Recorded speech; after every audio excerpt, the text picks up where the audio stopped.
स्वागत है आप सभी का लीगल बात के इस सेकंड एपिसोड के अंदर। मैं हूं तनसुख पालीवाल और लिंकिंग लॉज अनअकैडमी के इस प्लेटफॉर्म पर आप सभी का दिल से स्वागत है।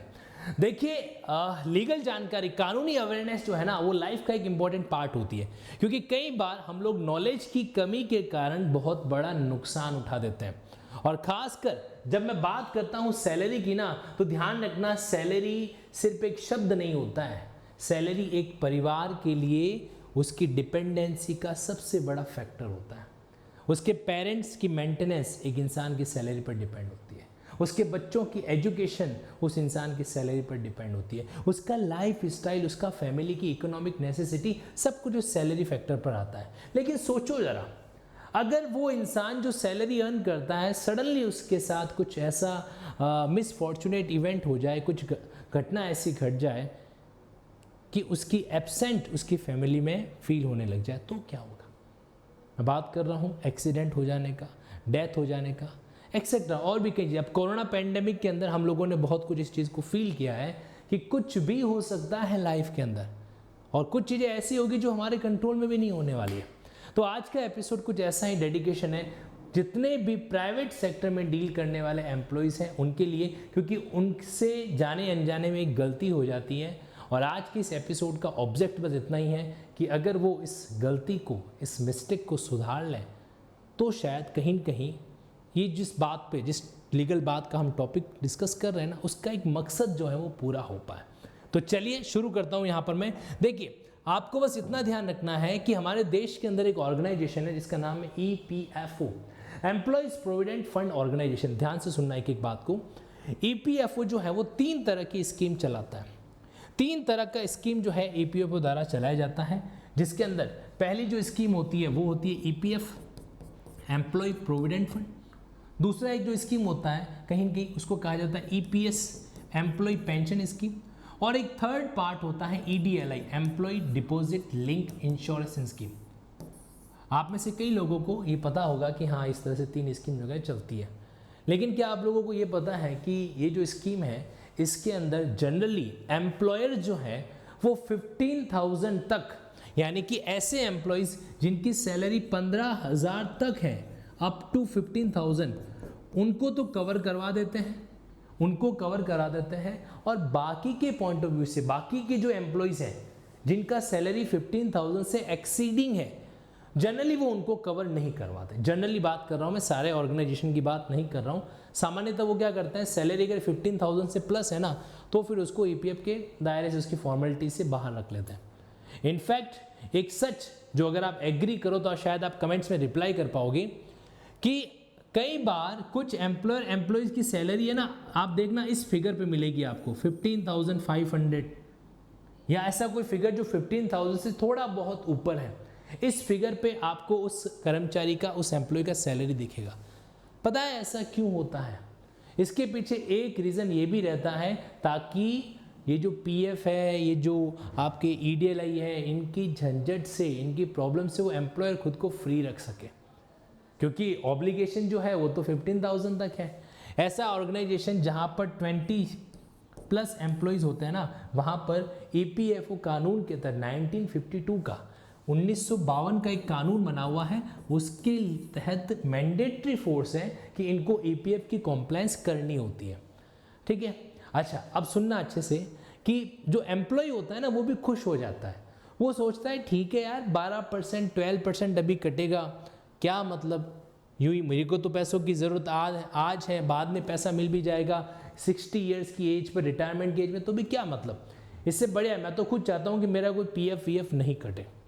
ओके, और चूँकि दोनों की बात आ जाती है तो फिर वो एक तरीके से PF के दायरे से बाहर रह जाता है। लेकिन क्या आप लोगों ने कभी ये सोचा है कि इसी कारण आप इनडायरेक्ट वे में कितना बड़ा नुकसान खुद का कर लेते हो? तो आज का मेन टॉपिक यही है कि जो एम्प्लॉयज़ प्राइवेट सेक्टर में डील करने वाले जितने भी एम्प्लॉयज़ हैं, अगर आपकी सैलरी प्राइवेट सेक्टर के अंदर, क्योंकि देखो गवर्नमेंट सेक्टर में तो क्या होता है, मैंडेटरी रूल्स लागू हो जाते हैं। प्राइवेट सेक्टर के एम्प्लॉयज़ को हर बार जो है कहीं न कहीं ऑप्शन पे रखा जाता है। ठीक है, उसके लिए कोई न कोई ऑप्शन छोड़ देते हैं, मतलब उसकी मर्जी है तो कंसीडर करे, नहीं तो नहीं करे। तो उन लोगों को, जिन प्राइवेट सेक्टर एम्प्लॉयज़ की सैलरी जो है ना वो 15,000 से प्लस है, 15,000 से प्लस है तो उनको मैं जरूर कहना चाहूँगा कि आप भी खुद को EPFO की स्कीम से ज़रूर कनेक्ट करवाओ। चाहे वो स्कीम आपके EPF का हो, चाहे वो स्कीम आपके EPS का हो, और स्पेशली अगर वो स्कीम EDLI का है तब तो बहुत ही ज़रूरी है, एम्प्लॉय डिपॉजिट लिंक इंश्योरेंस। क्योंकि आप जितने भी इंश्योरेंस पॉलिसीज़ को इश्यू करने वाले लोग हैं, कंपनीज हैं, उनकी पॉलिसीज़ को उठा के कंपेयर कर देना, प्रीमियर के जो आप प्रीमियम पे करते हो ना, उसके प्रपोर्शन में जितना आपको कवरेज मिलता है उसके मुकाबले कई गुना बेनिफिशियल एस्पेक्ट जो है ना वो EDLI का होता है। आइए ज़रा मैं आपको थोड़ा ये बताता हूँ कि उनकी सैलरी में से किस तरीके से बाइफर्केशन होता है। आप वर्तमान में भले ही सरकारी या गवर्नमेंट एम्प्लॉय या प्राइवेट सेक्टर के एम्प्लॉयज़ नहीं हैं, लेकिन ये बात मान के चलेगा कि आपको इस कानून की जानकारी होना बहुत ज़रूरी है। नहीं तो सिर्फ आप वही पुराने लोगों की तरह एक डायलॉग बोलते हुए दिखोगे कि कट कटा के इतना मिलता है। अब क्या क्या कटता है, किस तरीके से कटा जाता है वगैरह, आई मीन टू से डिडक्शन जो है वो किस तरीके से होता है वो हमें पता नहीं होता। और कई बार कुछ डिडक्शन आपको करवाने चाहिए, हम लोग नहीं करवाते, उसका नुकसान हो जाता है। ज़रा देखिए सैलरी में से किस तरीके से जो है अमाउंट डिडक्ट होता है। सपोज करो एक इंसान का सैलरी कितना है, 15,000 रुपये, एक एग्जाम्पल ले रहा हूँ मैं। तो 15,000 जो सैलरी होता है उसमें से एम्प्लॉय का 12% जो है अमाउंट डिडक्ट हो जाता है। तो यहाँ पर 12% का मतलब क्या हो गया, अप्रोक्सली 1,800 रुपये। 1,800 रुपये एम्प्लॉय पे करता है और एम्प्लॉयर भी इतना का इतना कंट्रीब्यूशन यानी कि 12% जो है वो भी लेके आता है। 12% ओवरऑल 12% एम्प्लॉय का और 12% एम्प्लॉयर का 24% का एक अमाउंट बनता है। ठीक है, अब उसके अंदर अब देखो एम्प्लॉयर को अगर वो EPF में कवर कराएगा तो एम्प्लॉयर को तो फालतू पे करना पड़ जाएगा ना, इसलिए वो लोग देखते हैं कि 15,000 से काम करो, 500 रुपये एक्स्ट्रा रख लो। अब नहीं तो कितना पे करना पड़ेगा, 1,800 एक्स्ट्रा पे करना पड़ जाएगा। नहीं तो क्या है 15,500, तो खाली 500 रुपये एक्स्ट्रा पे करना पड़ रहा है। चलो कोई बात नहीं, डन कर दो इसको। ये देखना, ये प्रैक्टिकली ट्रेंड फॉलो होता है, प्रैक्टिकली ये एक ट्रेंड फॉलो किया जाता है। क्योंकि सैलरी कोई काम करो 15 से 15,500 कर लो, ताकि 1,800 में से 500 के पीछे 1,200 रुपये, 1,200 का नेट बेनिफिट उनको पर एम्प्लॉय हो जाए, है ना। फिर से कह रहा हूँ, सिर्फ एजुकेशनल पर्पस के लिए हम लोग बात कर रहे हैं ताकि हम लोग अवेयरनेस जो है अपने लेवल पे स्प्रेड कर सकें। अब एम्प्लॉयर के इस हिस्से में से 3.67% हिस्सा EPF में जाता है। यहाँ पे इसका पूरा का पूरा हिस्सा EPF के अंदर, तो 12% प्लस 3.6 यानी कि 15.67% जो है ना वो बनता है EPF के अंदर कॉन्ट्रीब्यूशन। नंबर 1, एम्प्लॉयर के 12 में से 3.67 यहाँ चला गया और पीछे जो 8.33% बचा वो जाता है पेंशन स्कीम के तहत। एम्प्लॉय पेंशन स्कीम के तहत जो है ये अमाउंट आगे चला जाता है EPS के अंदर। और इसके अलावा एम्प्लॉयर को 0.5% जो है ना वो EDLI स्कीम के अंदर देना पड़ता है। लेकिन मज़ेदार बात ये है कि EDLI स्कीम अलग से नहीं होती है, EPF से कनेक्टेड स्कीम होती है। जिन कर्मचारियों ने, जिन एम्प्लॉयज़ ने EPF को सब्सक्राइब कर रखा है उनको इसका बेनिफिट मिल जाता है कि हाँ आप EDLI के अंदर ऑटोमेटिकली गवर्न हो गए। ऑटोमेटिक होता है, अलग से कोई रजिस्ट्रेशन नहीं कराना पड़ता। लेकिन हम लोग अगर वहाँ पे वो जो 15,000 रुपये के इस एस्पेक्ट को बचाने की कोशिश करते हैं तो वहाँ पर ये चीज़ हमारे सामने आ जाती है। अच्छा, अगर मान लीजिए कोई कर्मचारी एम्प्लॉयज़ का सैलरी 15,500 है और वो चाहता है कि PF में रजिस्टर्ड हो, तो क्या वो हो सकता है? बिल्कुल 100% हो सकता है, कोई मना नहीं है।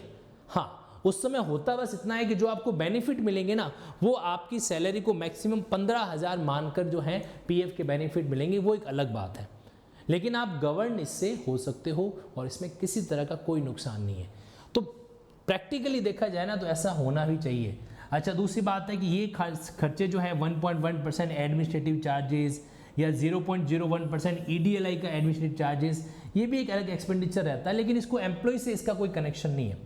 एम्प्लॉय का कनेक्शन तो 12% खुद के पोर्शन से है और 12% जो यहाँ पर उसके तरफ से एम्प्लॉय की तरफ से दिया जाता है वो है, और 0.5% जो है EDLI का बेनिफिट। तो यहाँ पर बेहतर यही है, बेटर ऑप्शन ये है कि अगर हमारी सैलरी 15,000 से एक्सीड भी क्यों ना हो तो भी आपको PF के ऑप्शन को चेक इन कर देना चाहिए। नुकसान क्या है सोचो, ये नुकसान, इसको आप नुकसान कहोगे कि 12% जो है वो कट जाएगा। अरे ये नुकसान नहीं है, ये तो उल्टा फायदा है, ये उल्टा आने वाले टाइम में क्या होता है, फायदा होता है। जैसे मैं आपको एग्जांपल दूं, ईडीएलआई के तहत क्या होता है, 7 लाख का अभी रिसेंटली जो है अमाउंट बढ़ाया भी गया है 2.5 लाख, ये तो मिनिमम है। अगर मान लीजिए कोई ऐसी दुर्घटना, कोई ऐसा एक्सीडेंटल केस वगैरह बन जाए ना, तो 2.5 लाख तो मिनिमम आपके फैमिली मेंबर को मिलना ही मिलना है। साथ ही साथ में अधिकतम मैक्सिमम 7 लाख तक का अमाउंट जो है मिल सकता है। 7 लाख तक का अमाउंट जो है यहाँ पर इस ईडीएलआई स्कीम के तहत दिया जाएगा। और इतना ही नहीं, ईपीएस स्कीम के तहत जो है आपके जो डिपेंडेंट है या फिर आपके बच्चे जब तक वो 25 साल का नहीं हो जाता, या लड़की है तो जब तक उसकी शादी नहीं हो जाती, तब तक पेंशन का भी एक अमाउंट मिलता है। जो भी उसके फॉर्मूला है उसके 90% के अकॉर्डिंग पेंशन मिलती है।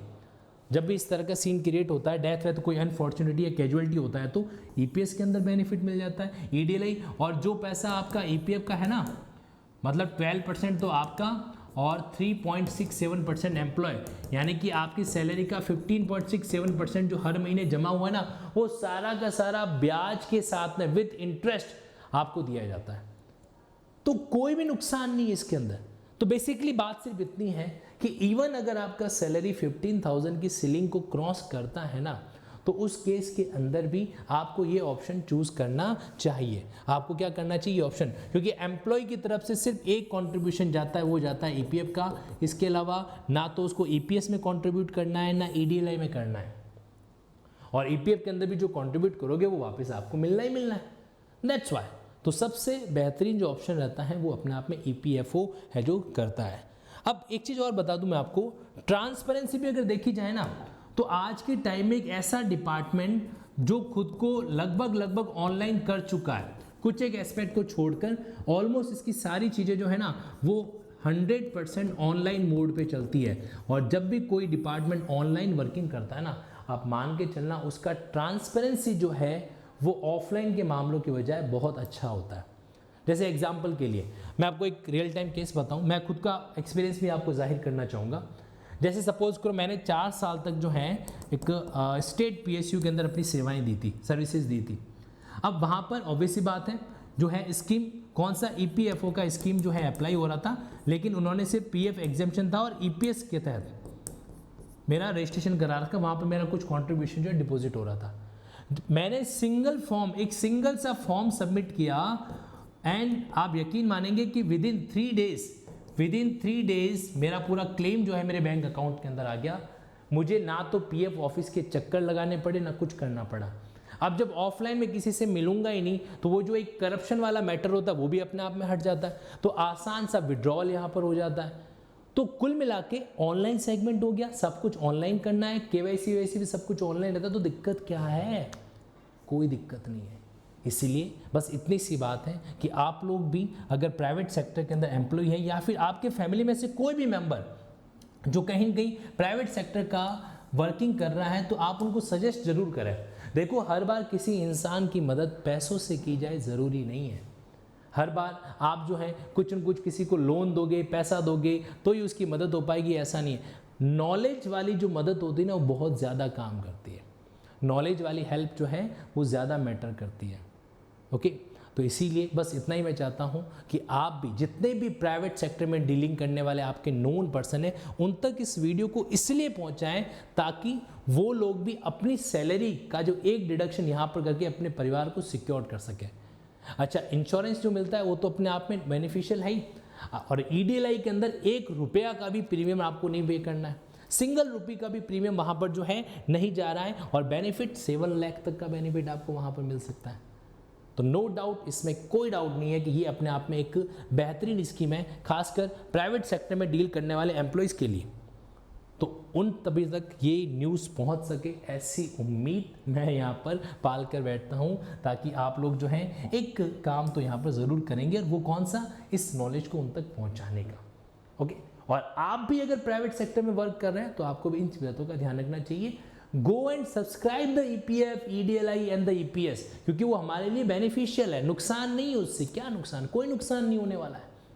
इसलिए उसको हमें क्या करना चाहिए, सब्सक्राइब करके रखना चाहिए उस स्कीम को। अब इसके अलावा छोटी सी बात मैं आपको बताऊंगा, अगर आप जुडिशरी के सेगमेंट को, जुडिशरी के कोर्सेज का कॉम्पिटिटिव तैयारी कर रहे हैं तो फिर आप अनअकैडमी के इस प्लेटफॉर्म से डेफिनेटली जुड़ सकते हैं, जहां पर हम लोग डेली इसी तरह से करंट इवेंट को लेकर, एक लीगल अपडेट को लेकर जो है क्या करते हैं, लिंकिंग करते हैं, और साथ साथ में बेरेट को भी इस लिंकिंग टेक्निक से सीखने का एक सफल, एक सक्सेसफुल अटेम्प्ट है जो करता है, राइट। तो यहाँ पर आप YouTube पर, प्ले स्टोर वगैरह पे जाकर जो है अनअकैडमी की इस ऐप को सर्च कर सकते हैं, और प्लस कोर्सेज जब हम सब्सक्राइब करते हैं, प्लस कोर्सेज के अंदर आप अगर लिंकिंग 10, अगर इस कोड का इस्तेमाल करेंगे LINKING लिंकिंग 10, तो डेफिनेटली इसका जो भी सब्सक्रिप्शन का कॉस्ट है उसमें से 10% स्पेशल रिडक्शन जो है लेस हो जाता है, डिस्काउंट जो है वो कम हो जाता है, और इस तरीके से आप उसका बेनिफिट उठा सकते हैं। Live classes, weekly test, study planning वगैरह, अनलिमिटेड एक्सेस, ये सारी खूबसूरती, ये सारे फीचर्स जो हैं वो तो आपको इस ऐप के अंदर मिलने ही वाला है। तो स्टे कनेक्टेड, बस इतना ही कहूँगा, जुड़े हुए रहिएगा ताकि और भी कई सारी बातों पर अपन चर्चा कर सकें। लीगल बात में आपको क्या लगता है कि नेक्स्ट टॉपिक मुझे कौन सा लेना चाहिए, कि जो पब्लिक के लिए, जो लीगल अवेयरनेस के लिए ज़रूरी है, कमेंट बॉक्स में ज़रूर रिप्लाई कीजिएगा। आपके हर कमेंट को बड़ी संजीदगी के साथ में, बड़े ही एकदम कंसिडरेबल थॉट्स के साथ में कंसिडर किया जाएगा, राइट। तब तक के लिए आप लोगों से इजाज़त लूँगा, फिर मिलते हैं नेक्स्ट एपिसोड के अंदर। तब तक के लिए थैंक यू सो मच।